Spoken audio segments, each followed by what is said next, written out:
Stepchildren told me to stop acting important in their house, so I stopped acting and took my importance, my support, and my financing with me. Their reality hit harder. Hello, everyone. Welcome to Reddit Visuals.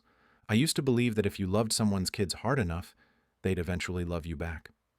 Now I know rent, Wi-Fi, and car insurance are sometimes the only truths people understand. I'm Mark, and for a long time I was the guy quietly holding up a house that everyone else thought was just there, like gravity, invisible, unquestioned, permanent. Until one night, my stepkids decided to tell me I wasn't important in the very house I was paying for, and that was the last night I paid to be disrespected. Right now, I'm sitting in my quiet two-bedroom condo, drinking coffee that I bought with money I'm not spending on 3 other people who treated me like an ATM with a bad attitude. Meanwhile, the house I used to share with them just got its first tenant, a nice couple who actually appreciate having a roof over their heads. But to understand how we got here, I've got to take you back to when I first decided to step into a role I never actually signed a contract for. Stepdad, sponsor, emotional punching bag. When I met Lisa, I wasn't some lonely guy trying to buy a family. I was 39, divorced, decent career in IT security, and I owned a 3-bedroom house in a good neighborhood. Not inherited, bought. Every late-night shift, every freelance project, every crappy apartment I'd outgrown, all of that turned into a down payment and a mortgage with my name on it. I was proud of that place. It was the first thing in my life that felt stable and truly mine. Lisa came with the package, 2 kids, Evan, who was 14 at the time, and Kayla, who was 12. We met at a work friend's barbecue. She was funny, warm, and had that tired but still trying look single moms get when they've carried everything themselves for too long. I liked her immediately. The first time I met the kids, they barely looked up from their phones. That honestly didn't bother me. Preteens and teenagers are basically half-charged robots until they need something. Evan gave me one of those chin nods. Kayla gave me a, hey, and went back to her tablet. Cool. Fine. We weren't a family. We were strangers eating pizza in the same room. Over the next 2 years, things got serious with Lisa. She started staying over more, then leaving a toothbrush, then a drawer, then a whole wardrobe. The kids started spending weekends at my place, then whole weeks when her lease was up, and her landlord jacked the rent by $400 a month. Moving in temporarily turned into, it just makes sense, we're here all the time anyway. I said yes, I wanted it. A family. Noise in the house. Someone else's shoes by the door. Here's where I made my first mistake. I never established clear financial boundaries. Lisa offered to pay rent, about $600 a month, which didn't even cover a third of the mortgage, but I waved it off. We're building a life together, I said. Don't worry about it. She'd buy groceries sometimes, maybe twice a month, and I told myself that was enough. It wasn't about the money. It was about love, partnership, and family. But here's the thing about unspoken generosity. People stop seeing it as generosity and start seeing it as the baseline. This is so much nicer than our old place, Lisa said one evening, curled up on my couch. Our place, I corrected, smiling. She smiled back. The kids didn't even look up. Evan walked into the kitchen one night, opened my fridge, and said, Man, Mom, your new house is a glow-up. I laughed it off. Hey, technically it's my house. He looked at me. Not hostile. Just confused and a little annoyed that I'd interrupted his bit. Yeah, but Mom lives here now, so it's basically ours, he said. Basically. That word will ruin your life if you let it. I paid the entire mortgage. Property tax, home insurance, utilities, groceries, at least 80% of them. Netflix, Spotify family plan, Wi-Fi upgrade because 4 people streaming simultaneously murdered my old router. When Evan's car insurance came due at 17, guess who covered it so he wouldn't drive uninsured? When Kayla wanted a new laptop for her digital art classes, guess whose credit card took that $800 hit? Still, I told myself this is what dads do. Doesn't matter that I didn't have the biological title. I was doing the job. At first it was small things. A little eye roll when I asked someone to rinse their dish. Sighs when I said no to DoorDash because we literally had food at home. Evan tells his friends on Xbox, yeah, Mom's boyfriend is being weird about the thermostat again. Boyfriend, not Mark, not the guy keeping the lights on, just background NPC energy. I let a lot slide. You know why? Because I knew what their biological father was like. I met him once at Kayla's middle school graduation. He showed up 30 minutes late, wearing a wrinkled button-down, still wearing his work lanyard, and smelling faintly of cigarettes. He sat next to Lisa, whispered something about crazy traffic, and immediately started scrolling his phone. Afterward, he patted me on the shoulder and said, "Nice place they got now. Must be cool having a house." Like it was some kind of scratch-off ticket I'd just gotten lucky with. He paid child support when the state came knocking. That's it. No extras, no school trips, no braces for Kayla's teeth, no new cleats when Evan made the soccer team. That was me. And I wasn't even on the custody paperwork. Fast forward about 4 years. Evan is now 18, graduated from high school, working part-time at a retail store, but mostly playing video games and figuring things out. Kayla is 16, a sophomore in high school, deep into her art phase with expensive software subscriptions I'm paying for monthly. The house feels less like mine and more like an Airbnb I'm overpaying for while getting terrible reviews. There was a constant stream of their friends, doors slamming, music leaking under every doorway, cups left everywhere. I'd come home from work and find strangers on my couch, feet on my coffee table, my TV logged into someone's random Twitch account. I tried to be chill. I remembered what it was like to be young. But every time I asked for something basic like, "Hey, can you not leave open soda cans on the stairs? I almost died this morning." It was an eye roll, a sigh, a "God, okay, chill." Lisa's response was always the same. "They're just being teenagers. You were young once." I'd nod, but a part of me was filing away every little cut. The breaking point, the line you never come back from, started on a random Thursday. Nothing special, no holiday, no birthday, no big event. Just one of those days you come home more tired than usual and want your house to feel like a home. I walked in and immediately knew something was off. The house was unusually loud. Not just TikTok loud, party loud.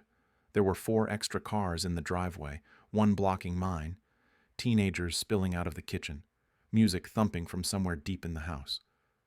I walked into my living room to find about 15 kids I didn't know sprawled across my furniture. Shoes on the couch, someone sitting on the arm of my recliner that I specifically asked people not to sit on because the frame was already loose. One girl literally lying on the floor with my throw pillow under her head like it was some youth hostel. Pizza boxes everywhere. Someone had dragged my coffee table to the side to make more room for what looked like an impromptu dance floor. "Hey," I said, trying not to snap. "What's going on?" Kayla barely glanced at me from the arm of the couch. "We're just hanging out, relax." "Where's your mom?" "Book club with her friends. She said it was fine if we had people over." Now, I'm not a monster. Group of kids hanging out, fine. But I looked around and saw 3 things that set me off. First, my framed picture of my dad, who died helping me with the down payment for this house, was face down on the sideboard, probably knocked over and left there. Second, 5 empty White Claw cans are on my coffee table and kitchen counter. Not mine. I don't drink seltzers. Third, a kid I'd never seen before was trying to open my locked office door. "Okay. No," I said, voice steady but firm. "Party's over. Everyone who doesn't live here needs to go. Now." The room went quiet. That teenage quiet where they're not actually scared. They're just stunned that someone dared challenge the vibe. One of Evan's friends snorted. "Damn, Kayla. Your stepdad's strict."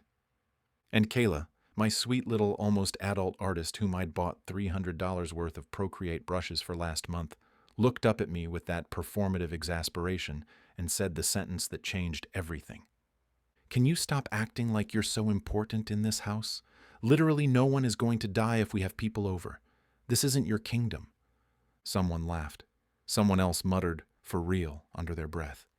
I swear I heard my heartbeat in my ears. "Say that again," I said quietly. She shrugged, emboldened by her audience. "You're not our real dad. You're always making rules and acting important like you run everything. This is our house, too. You're just Mom's boyfriend who lives here." Evan walked in at that moment, hearing just the tail end. He looked between us and backed her up without hesitation. "Yeah, man. You're always on some power trip," he said, loud enough for his friends to hear. "If you don't like it, you can go to your room or something. We're not bothering you." That was the moment. The moment where every bill I'd paid, every late-night talk, every ride to school, every Christmas gift, every time I'd fixed a leak or shoveled snow or replaced a broken phone charger, every single invisible act of care collapsed into one single clear truth. They didn't see me. Not as a dad. Not as a provider. Not even as a person whose name was on the deed. I just stared at them, and something inside me clicked, not snapped. Snapping is loud and messy. This felt precise, clinical, like a switch. Got it, I said. You know what? You're right. And they both looked a little thrown that I wasn't yelling. You're right, I repeated, voice calm. I have been acting important. That's on me. From now on, I'll stop acting and let reality speak for itself. Kayla rolled her eyes. Oh my God, here we go with the dramatic speeches. I smiled. It probably scared them a little. It scared me. No speech, I said. Just a new policy. Enjoy your night. Everyone, don't drink in my house, especially if you're underage. Don't break anything you can't afford to replace. I'll be in my room. Then I went to my bedroom, closed the door, locked it, sat on the edge of my bed, and made 3 decisions. 1. I would stop trying to be the understanding stepdad and treat this exactly like what it had become, a financially lopsided living arrangement with tenants who didn't respect the landlord. 2. I would never again pay another bill that someone else felt entitled to while calling me irrelevant. 3. Whatever I did next would be slow, legal, calm, and unforgettable. The next morning, I was up before everyone else. I made coffee, sat at the kitchen table, and pulled out a yellow legal pad. Old school. I started writing down everything I paid for: mortgage, property tax, insurance, utilities, groceries, streaming services, car insurance for Evan, Kayla's phone line, her art software subscriptions, gas, and school fees. The number at the bottom of that page was staggering. Nearly $4,000 a month, and that wasn't even counting one-off expenses like new tires for Evan's car or Kayla's homecoming dress. Then I made a second column: what they directly contributed. Evan paid for his own Xbox Live subscription and occasionally his own fast food. Kayla had a part-time job at a bookstore and bought her own clothes sometimes. Lisa covered some groceries maybe twice a month and had offered that $600 for rent early on, which I'd refused. That was it. Later that day, while Lisa was at work and the kids were sleeping off their party, I sat in my home office and opened my laptop. I pulled up my mortgage account, utility providers, insurance, and wireless plan. I had one simple rule moving forward. If my name was the only one on the account, it was my decision how generous I wanted to be. I spent 3 hours researching tenant rights, eviction procedures, and lease termination laws in my state. Turns out, even without a formal lease, Lisa and the kids had established tenancy.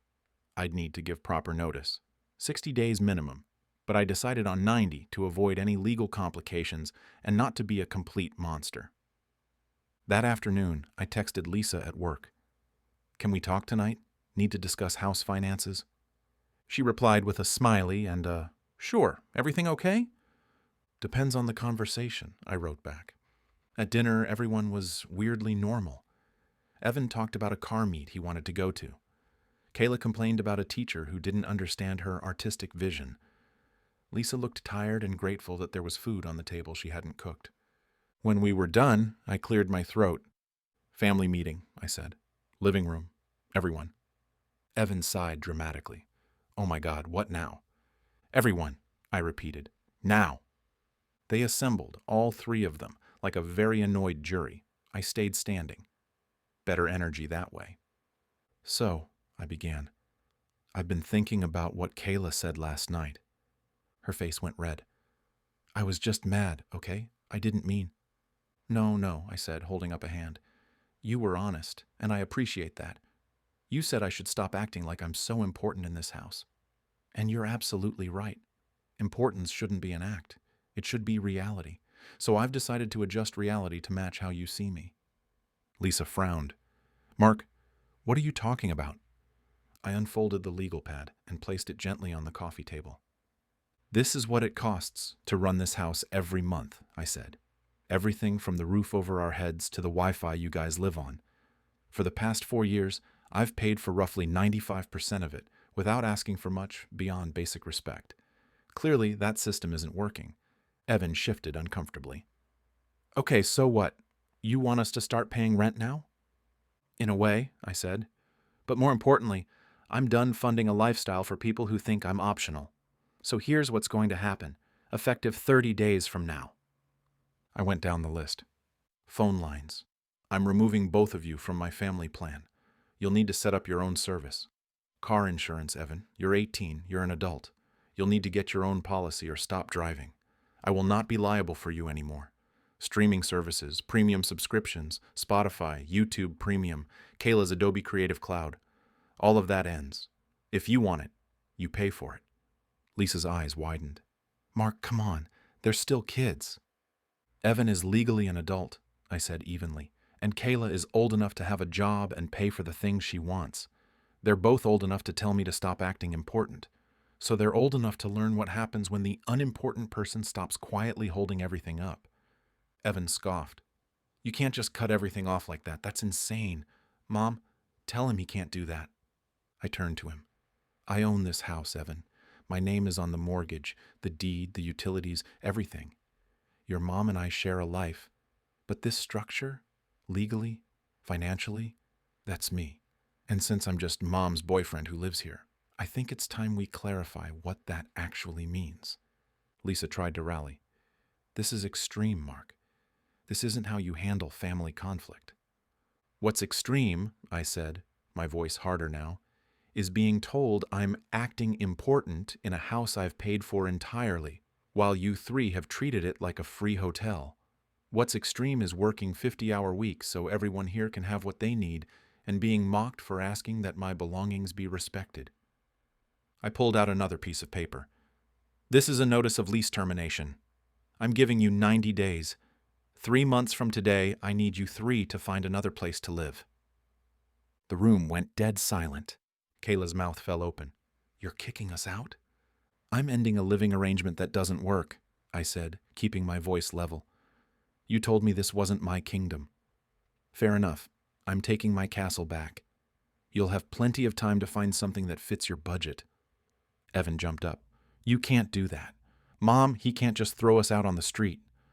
Lisa looked at me, her face a mixture of shock and anger, and something that looked like betrayal. Mark, this is our home. It's my house, I said, and it was the first time I'd said it out loud without softening it. Home is something you build with mutual respect. I've been paying for walls while you three treated me like I was irrelevant. I'm done. Lisa's voice cracked. So that's it? 4 years together and you're just throwing us away over something a teenager said? It's not just what she said, I replied, and I felt the weight of 4 years pressing on my chest. It's the pattern. It's the eye rolls every time I ask for basic respect. It's Evan calling me Mom's boyfriend to his friends, like I'm some temporary guest. It's you telling me to let things go every single time instead of backing me up. It's all of it, Lisa. I've been invisible in my own house, and I'm done being the ATM you all forgot to say thank you to. The next 90 days were educational for everyone involved. At first, they didn't take me seriously. They thought it was a bluff, some dramatic midlife tantrum that I'd take back once I cooled off.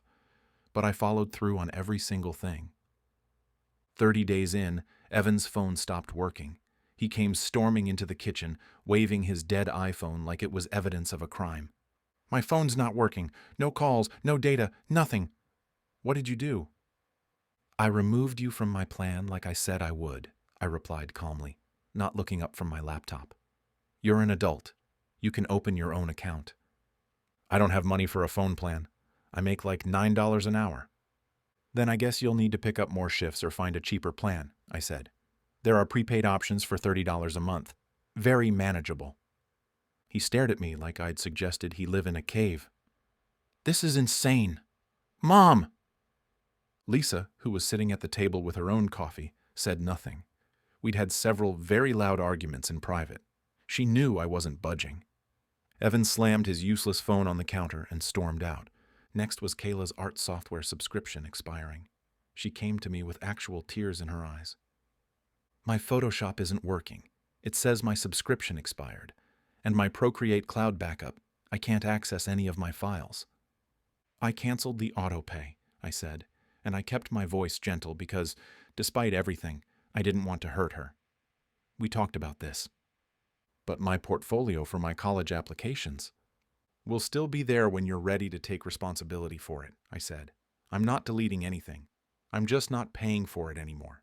You have a job. You can afford the basic plan. It's $50 a month. Then budget for it, I said. That's 10 hours of work at your bookstore job. Or talk to your father. I heard he's very concerned about your well-being. That last part was petty. I admit it. But it felt good. Lisa started to crack too. She'd gotten used to not checking price tags, to tossing things in the cart because Mark will cover it.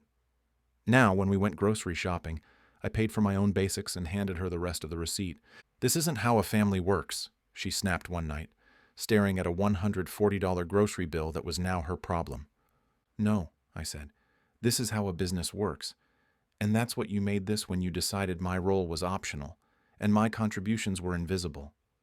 She tried a different approach. Softer. Late at night, when the kids were asleep, she'd curl up next to me and say things like, I know you're hurt, but can't we work through this? Therapy? Counseling? I don't need therapy to know my worth, I said. I need the people I live with to recognize it. And they've made it very clear they don't. Things got tense. There were whispered conversations behind closed doors, text messages I wasn't supposed to see, calls to her friends where I was painted as the villain.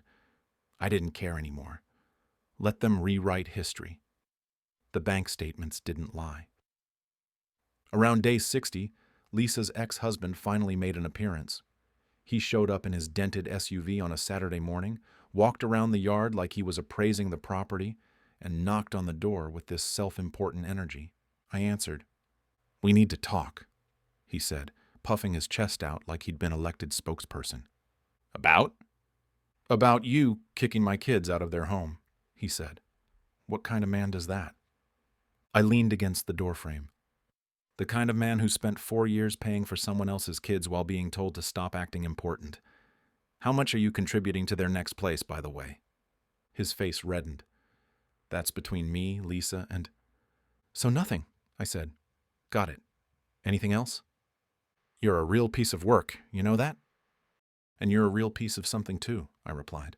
But at least I showed up. He left angrier than he came. Good. On the final week before move-out day, the energy in the house was thick and miserable. Boxes everywhere. Lisa had found a 2-bedroom apartment about 20 minutes away. Smaller, older, louder neighborhood.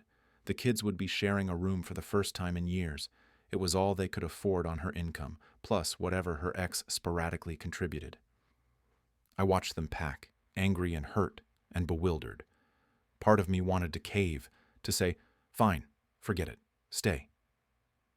But then I'd remember that moment in my living room, surrounded by kids who were happy to use everything I provided while laughing at the idea that I mattered. You don't reward that. You don't subsidize it. You let reality teach the lesson you couldn't.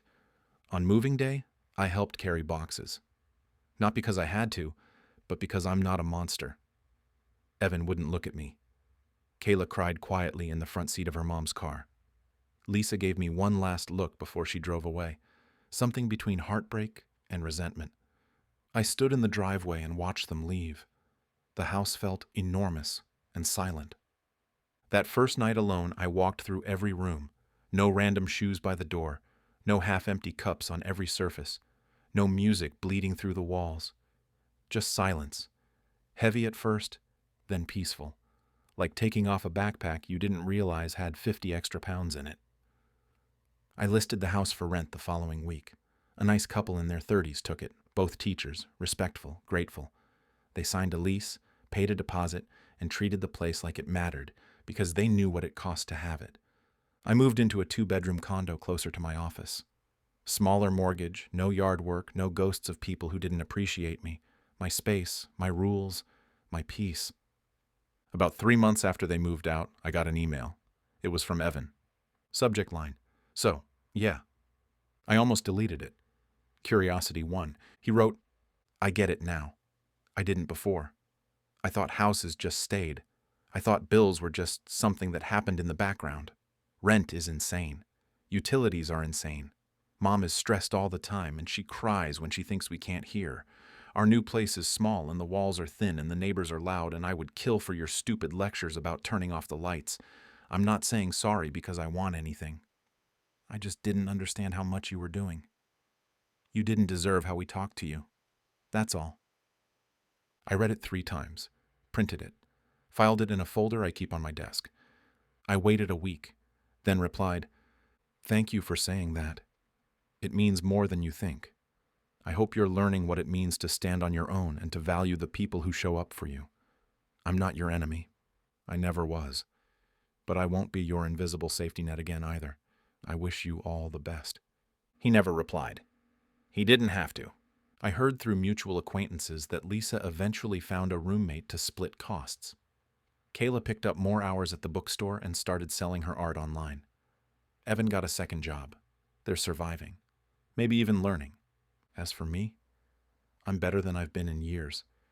I can sit on my own couch without wondering who's going to mock me for wanting it treated with care.